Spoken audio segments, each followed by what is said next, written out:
Hey everybody, it's Rory from ANSgear. We're taking a look at the BT version 2 solenoid. This is the upgrade solenoid that is both for the TM7 and the TM15s. It replaces the older version of the solenoid, which could cause some jams in the gun. So this one is a little bit lighter, it's stronger, it's more efficient, and because of that, it's going to create less jams in both the solenoid and the gun, making for a better shooting gun all around. So I have a TM15 right here. We're going to take it apart and install the solenoid. It's a pretty straightforward install.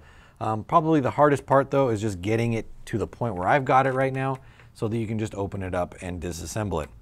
You got to take out all the screws, the trigger selector, the mag release, as well as the stock on the backside here to get it out. So there's a bunch of screws to disassemble, but you'll get it to the point where you should be able to just take the lid right off of it. So as we can see inside here, we have basically our firing chamber, our air transfer tube. This is all one solid unit together as it sits right now.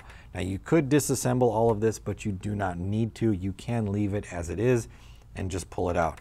There is one screw you do need to remove. It is right here, and this kind of bolts the whole firing assembly into the half of the gun. So we'll go ahead and take that out the rest of the way, set it to the side. That's gonna let us just pull this whole thing out. We do need to disconnect some wires first though.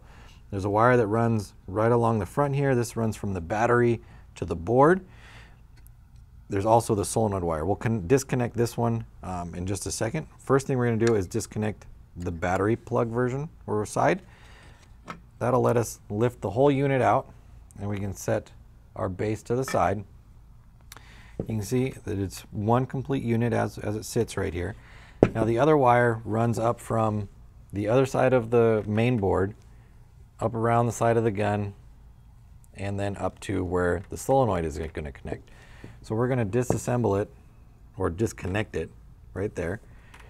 And we can leave this part of the tape holding the wiring together. Now there is usually some tape that comes along the top of the solenoid right here. I've removed that already. You really don't need to have it on there. You just want to make sure when you go to put it back together that the wires are tucked away and you're not crushing them. So we'll go ahead and remove our screws. I need a slightly larger Allen key here. So we're going to pull this screw off of here. Now it's a very short screw and it does have a little bit of a spacer on there. And the spacer is sided, meaning it does have a flat side like this and then a open side like that. You want to make sure that the flat side is touching the head of the screw and that the open side is going to face down onto our mounting point on the solenoid manifold. So we'll go ahead and take the other side off, set that down, and since we've disconnected our wire, we can go ahead and pull the solenoid off.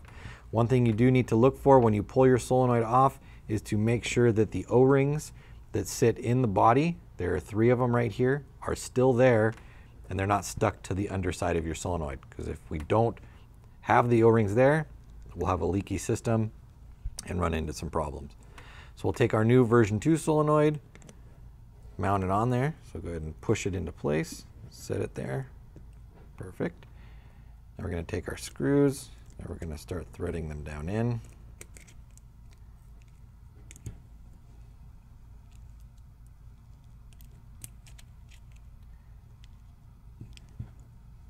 Give everything a good tightening. Obviously we don't want to over tighten. We just want to tighten to the point where everything is nice and snug. Then we can reconnect our wires.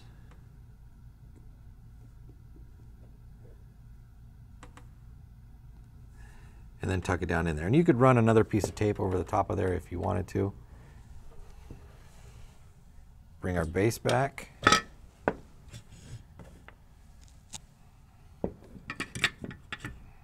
Put our base down inside here. Lay it down. Make sure we're not going to pinch or crush any wires like that. We don't want to disassemble it looking like that. Connect our wires back together here for our battery. And then we will go ahead, put that one back in there. That's going to mount up basically our small version of a mini or an axe, but just our firing chamber back to the gun. As you can see, it's now part of it. And then reassemble the whole top of our gun back together. So as you can see, most of the work really comes from getting to the inside of the gun. The actual solenoid switch itself is very straightforward and very easy. But if you're ever having problems with your TM7 or your TM15, efficiency is crappy, or you're getting all sorts of bolt stick or jams, it could be because of the solenoid. So check it out. The version 2 solenoid upgrade solenoid kit, available for all TM7s and TM15s. It's available through the website. Order yours now at ANSgear.com.